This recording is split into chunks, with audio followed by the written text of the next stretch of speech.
Hi, I'm Bob Iotti, Partner and Global Head of Consulting with TABB Group. And this is the next installment in What We're Seeing. Today's topic is data analysis, and in particular, our clients have recently been coming to us to help validate their particular hypothesis or to prove a particular point with data that may be in the public domain or may be data that TABB Group has or can get.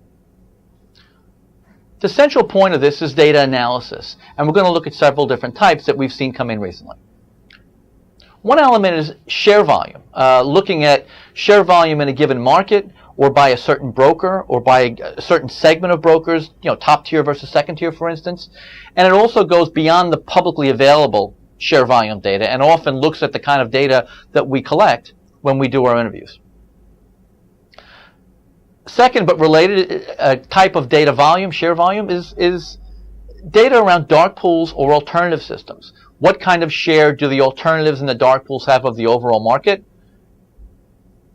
Our liquidity matrix, for instance, carves out different types of dark pools and share volumes and match rates in certain pools versus others. What kind of flow is in each of those pools? Overall e-trading volumes in a particular market or a particular asset class. One interesting piece that we did recently and has generated a lot of interest is spreads. Spreads on a particular market or for a particular product over time to measure the impact of increased competition on that market and what the impact is on the spreads. And often looking at the impact of regulation like NMS or MiFID on overall spreads in a market or in a particular segment.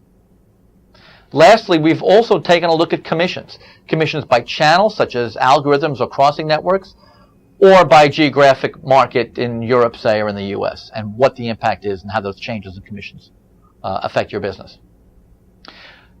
This data analysis is typically done for one of two purposes. First, it's for marketing by an independent software vendor or a provider of services. And what they're looking to prove or identify is how their firm stacks up in the marketplace or against the competition, or for third-party validation to use, say, for a round of funding that they may be interested in or actually in the middle of. They need that third-party validation to help gain that funding round.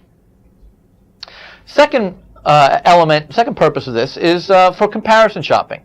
It's from the consumer side looking to prove that they can get the best service or product. So it's a simple selection process or shortlist. At other times, it's just verifying a particular service or the price or cost of that service versus the other. So again, it's helping to validate the choice that the consumer has made in some kind of software. It may be hardware in a data center. It might be software related to latency. It may be a trading tool like an order management system or an execution management system.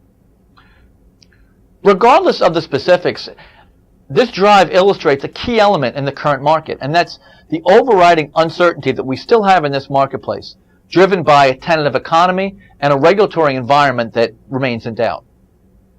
Investment banks have been put into a position where they're compelled to prove their worth, and they're trying to prove that worth to their clients, to the public, especially in cases of where the government or the regulators are pushing down even harder on the investment banking community, or to their competitors to prove that I'm better than you. Next, consumers are pressed to make more efficient choices as a result of the uncertainty in the marketplace. Choices in trading tools, in best execution, such as, which broker gets me the best execution in this market, or which dark pool has the best flow, or flow that's more aligned with my particular business, which market offers me the most consistent and best match rate.